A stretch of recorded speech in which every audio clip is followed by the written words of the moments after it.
I wanted to talk today about something a little bit different. It's the word called enmeshment. I don't know if you've heard of this word before, but it relates to a person enmeshing in with another person. Usually it could be like a mother or a father with their son or daughter. It could be other relationships. What happens sometimes with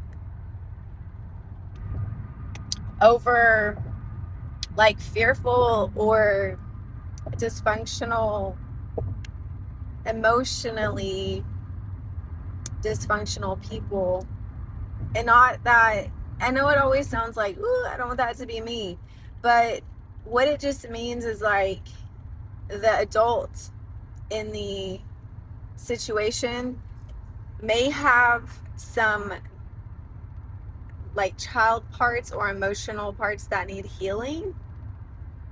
And for an example, I would say, like, if it's a mom with a daughter, maybe the daughter's becoming of age where it's like that young person needs to figure out their emotions and how they feel.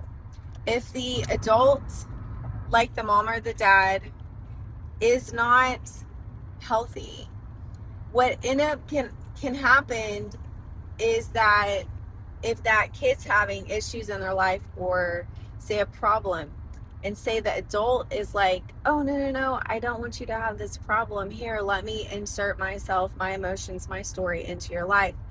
And I've seen this with somebody in my family where like the older the adult will try to vicariously live through the younger one.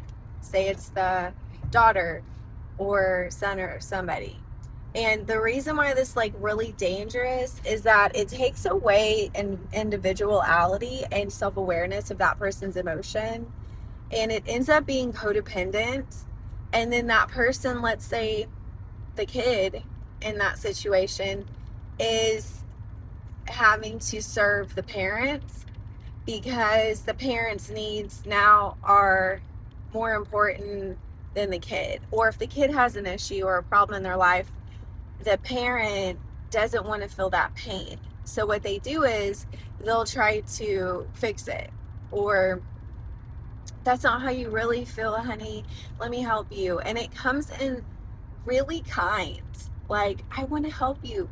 But there's this thing with having, like, there's this thing with having individuality, and especially for parents where you feel that, I would say, discomfort of like, you can't actually be that for that person. It actually robs them from their own discovery of their emotions. And what it speaks to is the lack of awareness of the parents' dysfunctional. And I know that word is like, I don't want to be dysfunctional, but if the parent can take ownership over their own dysfunction and see it, and see the fear or unhealthy ways that they're viewing something, then it won't trickle down to the kid, because the parent will be stable enough, healthy enough, strong enough to let that kid discover who they are, what they feel.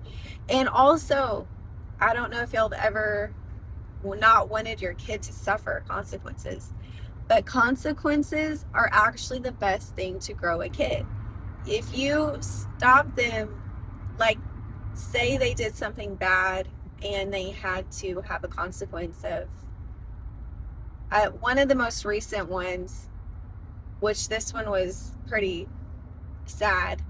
There was a kid that had abused a girl, like SA, and the mom, the way she reacted was like, this isn't true, there's no way, like, let's just, no, don't take him to jail. Like, there was this, her trying to block the pain of the consequence of the abuse. And any mom is going to want to stop that.